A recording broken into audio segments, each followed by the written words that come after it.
Ah, você prefere ficar fazendo oposição e não ter nenhum ministério? Intergaláctico. Já deu, já deu. A gente errar uma vez, ok, mas errar duas vezes. Por isso que eu acho que a gente vai ter surpresas 10 horas da manhã. Tenho muita expectativa. Eu sei que o jogo é bruto e é sujo, mas tenho muita expectativa na capacidade de reflexão dos senadores que vão precisar dos votos dos brasileiros daqui a menos um ano e pouquinho. A Polícia Federal reconhecer que não há, digamos, um financiamento organizado é como analisou até o Cláudio Dantas, para não dizerem que é uma análise bolsonarista, né? É enterrar de uma vez por todas a narrativa do golpe. Porque se não existe um financiamento organizado, não existe tentativa de golpe. Né? A gente já sabia disso, é óbvio, não se faz golpe com bola de gude, com bandeira do Brasil, algodão doce. Então não houve tentativa de golpe, mas se não havia nem mesmo como a Polícia Federal dizer que tinha um núcleo de financiamento, acabou, foi por água abaixo a narrativa do golpe. Agora, isso quer dizer que não vão indiciar o Eduardo Bolsonaro ou a Michelle? Não, não quer dizer, porque a gente teria que assumir que está dentro de uma premissa de império da lei, de Estado de Direito. E não estamos. Inúmeras pessoas que foram indiciadas foram de maneira irregular. O vazamento seletivo da delação, que não é delação, já falei disso bastante ontem, é colaboração do Mauro Cid, ele não é um delator, ele não assumiu crime algum. O vazamento seletivo, isso sim é um crime, é um golpe, que a imprensa participa como cúmplice, porque alguém está vazando isso, e coincidentemente na semana seguinte que o Bolsonaro fala de ambos, Michelle e Eduardo, como cacifados para serem candidatos. Então tudo isso está muito escandaloso, mas de novo, né? Alguém ainda não se deu conta do que está acontecendo no Brasil, e é com base nisso que eu volto à questão que o Girão trouxe para reforçar o que ele disse. Veja, o Bolsonaro, como o próprio Zema do partido do Girão, do Marcel e do Deltan reconhece, ele é o grande capital político de oposição. Então isso aí não está em discussão. Ele é o grande nome para derrotar Lula em 2026, se for Lula, e se confiarmos no processo eleitoral, e premissas agressivas. E ele tem que estar elegível, o que é um absurdo ele não estar. Então a gente tem que pressionar por isso. Agora, isso não quer dizer que ele vai acertar todas, ou que ele é um grande estrategista, ou que ele não tem conflitos ali com pressão do PL e tudo mais. Nós temos que ser sinceros na análise. É um erro apoiar o Alcolumbre. Faria muita diferença se fosse o governo Bolsonaro e você justificasse. É necessário ter algum pragmatismo para a governabilidade, tem que atrair o centrão fisiológico. Isso é um bom debate. Agora, no governo do Lula, esse pessoal votando pior que o PSOL, o Alcolumbre que é pior que o Pacheco, a turma que está demonizando o Pacheco está pedindo voto no Alcolumbre, isso é incoerente. Então, não dá para fazer esse jogo, gente. Não dá. Mas vamos conseguir uma vice-presidência e tudo. Bom, com esse argumento que vem lá dos cangurus, a gente pode justificar o seguinte: vamos apoiar o governo Lula logo e tentar um ministério, ora. O que nos impede de fazer isso em nome do pragmatismo? Você prefere ficar fazendo oposição e não ter nenhum ministério? Intergaláctico. Sério? Então, cadê a coerência? Cadê o custo de adesão a uma vitória do Alcolumbre? É muito alto para a narrativa, para a coerência, para a luta da oposição. Nós temos que ser oposição, gente. E temos que aprender a fazer oposição. O Girão deu exemplos aí de encontros que aconteceram no Senado, no Congresso, que incomodaram bastante a narrativa oficial do governo, STF e mídia. E nós temos que fazer muito mais isso, convocar as ruas, usar o capital político de oposição, não fazer pacto com o diabo, não acreditar no Alcolumbre que já está descartando a priori qualquer possibilidade de impeachment de ministro do Supremo. E o Hugo Mota na Câmara não tem esse poder de impeachment, mas idem, já descartou a priori para o acordo com o PT anistia, que é a pauta que nos interessa nesse momento, liberar os presos políticos do Brasil. Então, vamos aprender a fazer oposição, em vez de aderir a um pragmatismo muito esquisito e chamar quem desconfia disso de intergaláctico. Não dá para fazer isso, tem que manter um mínimo de coerência. Tem que lutar com as armas que temos. E não virar e falar, não tem jeito, então vamos... Eu lembro de uma conversa minha com um grande empresário no comecinho do governo do PT. Vou contar mais uma vez isso sem dizer o nome, que é uma figura muito querida até. Mas ele me procurou. Constantino, o que você acha de eu virar alguma coisa do governo do Lula? Regalei o olho e falei, se não pode derrotá-los, junte-se a eles. Eu falei, doutor fulano, o senhor não vai conseguir nada de bom com isso para o governo, vai se queimar e vai dar um respaldo, vai dar um manto de legitimidade para uma quadrilha comunista que só vai trazer problemas para todos nós. Liberais clássicos e tudo mais. Dito e feito, by the way, aconteceu isso, tá? Então, meus amigos, não dá. Não dá para fazer pacto com o Alcolumbre. A Alcolumbre vai fazer a gente sentir saudade do Pacheco. Então, para com isso, vamos fazer oposição. E dá licença, se aquele que é o grande capital político da oposição errar nessa análise, por qualquer motivo que seja, a gente aponta o erro, a gente é independente. E paciência. Agora, não fica chamando de traidor, de qual o interesse, já sabe que não vai ganhar. Isso aí é discurso de derrotista. Então, se for assim, não façamos mais oposição, não é mesmo? Eu não consigo pensar dessa forma, nunca pensei na minha coerência ao longo de 25 anos fazendo isso, e vocês não vão me ver passando pano para a Alcolumbre ou dizendo que votar em Alcolumbre é o que sempre aconteceu e tem que fazer mesmo, e xingar quem discorda. Isso é coisa de gente que está com outra pauta, outra agenda que não me parece ter aquela do Brasil nem da direita. Fabio Barroso, queria uma opinião como jurista também nessa questão das declarações do André Rodrigues sobre o indiciamento ou não de Michele Eduardo Bolsonaro. Afinal das contas, mesmo nesse vazamento, né, seletivo da delação de Mauro Cid, aparece apenas que ele teria definido Michele e Eduardo mais duros no pedido de fazer alguma coisa. Mas isso é crime no Brasil ou é crime só lá na Praça dos Três Poderes, na parte esquerda da Praça dos Três Poderes?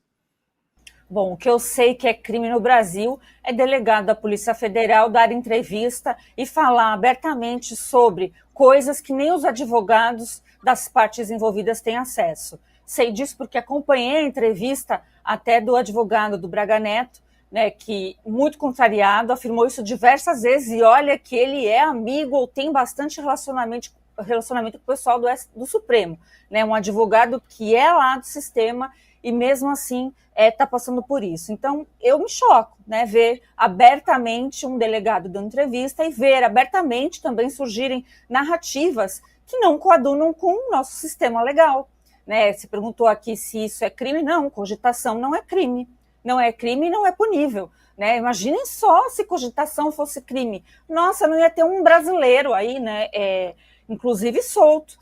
O discernimento, um monte de coisa que faz as pessoas pararem. E nesse caso especificamente, a delação do Mauro Cid está um negócio assim enrolado, que não tem pé, que não tem cabeça, não são apresentadas outras provas, né? São ilações em cima de ilações. Eu já falei ontem, vou repetir de novo, porque merece ser repetido. Transformar a Michele Bolsonaro, né, numa radical golpista, não tem nem cabimento. Também não coaduna nem com a figura que ela mostra ser, e duvido muito que seja diferente, e muito menos com os interesses de quem viu o seu marido, né, ser esfaqueado, chegar à presidência, passar o que ele passou.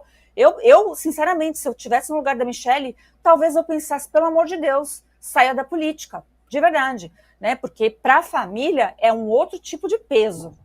E a gente já sabe que a vida do Bolsonaro e afins foram viradas de cabeça para baixo, chacoalhadas.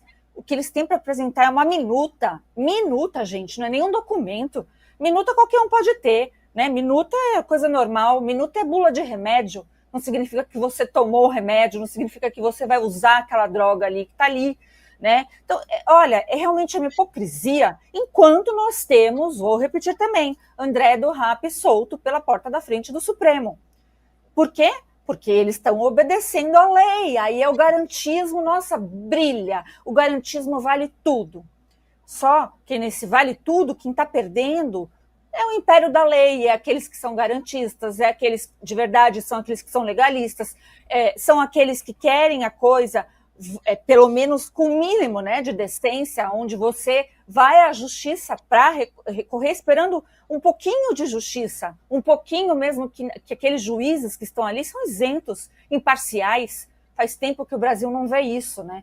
Então, isso tudo está contaminado juridicamente falando, até para o primeironista, né, direito, do primeiro ano de faculdade de direito, fica na cara que tudo isso seria anulado, nulo de pleno direito, porque processualmente está viciado, cheio de erros. E a gente já sabe o que socorre, né? Se fosse levado a sério, todos estariam soltos, a gente não precisaria nem do esforço aí da anistia, estariam absolvidos, né, por nulidade do processo e pelo tanto de violações a direitos humanos que foram feitas nesses processos. Silvio Navarro, sua opinião sobre esta questão, esse vazamento seletivo e essa reação do chefe da Polícia Federal. Olha, Carlos, eu comentei até há pouco isso. Para mim, essa entrevista que o dirigente, né, o chefe da Polícia Federal, como você disse, concedeu é uma confissão de culpa. Você deixar inquéritos abertos, eu falo no plural porque são vários. Soubemos, por exemplo, que tem 21 inquéritos abertos no gabinete do ministro Alexandre de Moraes, 15 deles só sobre o 8 de janeiro, todos eles se comunicam de forma sigilosa, são tentaculares, ninguém sabe quem já passou por um inquérito ou não, desde o 4781, que já foi lembrado aqui também, né? Nasce paralelamente à censura da revista Cruzoé, lá em 2019, mas fato é que depois de 2 anos, se você não consegue chegar a quem seria o beneficiário, por um golpe de Estado hollywoodiano, uma trama rocambolesca como essa que nós acabamos de acompanhar no relatório da própria polícia, onde é que estão os canhões, onde é que estavam, de onde partiria a quartelada, como é que funcionaria o fechamento do Congresso Nacional, enfim, é até cansativo retomar tudo aquilo que nós falamos há muito tempo, eles não chegaram a lugar nenhum, são inquéritos que só serviram para a perseguição política de um único espectro, no caso a direita, com um alvo muito definido, presidente Jair Bolsonaro. Como não foi possível atingi-lo em cheio, eles começaram a tentar espalhar a artilharia e aí, a partir dali, entraram aliados, a primeira-dama e outros tantos, assessores. Alguns, infelizmente, passaram tempo injustamente na cadeia ou estão presos a uma tornozeleira. Eu acho que essa é a visão que creio eu que a maioria da população tem. Eu só aproveitaria, Carlos, e perguntaria também ao senador Girão sobre a questão da inelegibilidade do presidente Bolsonaro. Se ele acredita que essa inelegibilidade é irreversível, dada a atual composição da Corte Eleitoral e também que o Supremo Tribunal Federal é a última corte recursal, ou se os ventos poderiam mudar até lá, e o que talvez o Congresso poderia fazer. Nesse caso, talvez até um pouco mais complicado do que a pauta da anistia. Pois é, o presidente Jair Bolsonaro e sua família sofrem uma perseguição muito grande, implacável, né? Isso não é correto. Nós não podemos. Como falou agora a Fabiana, não é sem pé e sem cabeça mais, é um negócio totalmente.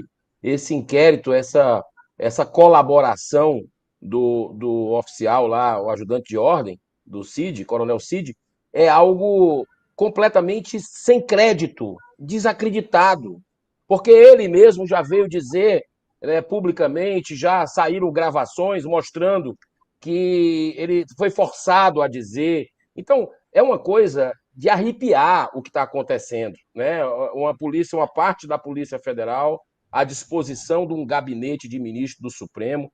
Eu entrei em 2020 com a independência da Polícia Federal, justamente para que a gente tivesse uma PEC para dar autonomia, consegui as assinaturas, mas não foi para frente, né?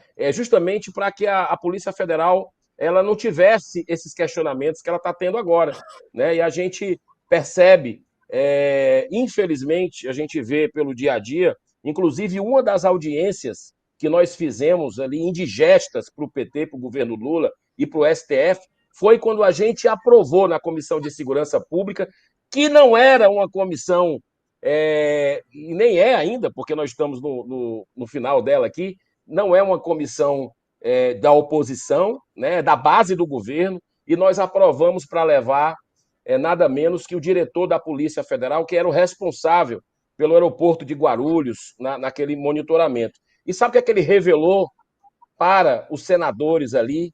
Disse com todas as letras que 120 mil, mais de 120 mil pessoas são monitoradas pelas suas opiniões.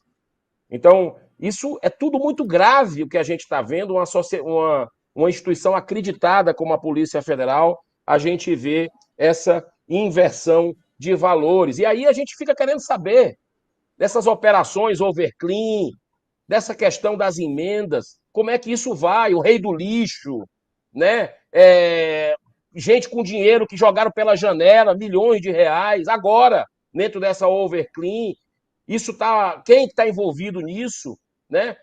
O operador de emendas aqui dentro do Senado Federal, que é o Davi Alcolumbre, como se fosse hoje, é como se ele fosse o líder do governo Lula aqui dentro, na liberação de emendas para os parlamentares, né? Então, a gente precisa entender o que é que está acontecendo nisso, né? E eu acredito que essa reversão, Silvio, da inegibilidade, se a gente tivesse num país sério, nem inelegível ele seria, né? Mas como a gente está vivendo aí o Estado democrático de direito sem existir, essa é a grande realidade, tudo pode acontecer, eu não sei o que é que está dentro, inclusive, desses acordões aí que estão sendo feitos, porque, para mim, os fins não justificam os meios. Não justificam os meios, né? E a inegibilidade está errada. O presidente Bolsonaro era para ter o direito de colocar o seu nome para 2026, colocar as suas ideias, né? Mas a gente precisa que isso venha pelos trâmites normais, às claras, porque na sombra os interesses pessoais, partidários, não podem estar jamais acima dos interesses nacionais. É uma frase que eu gosto muito, é o seguinte: o certo é certo, mesmo que ninguém faça. O errado é errado, mesmo que todos se enganem sobre ele. Então, o Brasil passa por essa catarse e é muito importante a população estar gostando de política, né? Tá mobilizada pela política. Eu fico muito feliz e emocionado com isso, porque eu vejo que nós vamos ter, sim, mais cedo ou mais tarde, um grande triunfo aí da justiça, da verdade e da liberdade.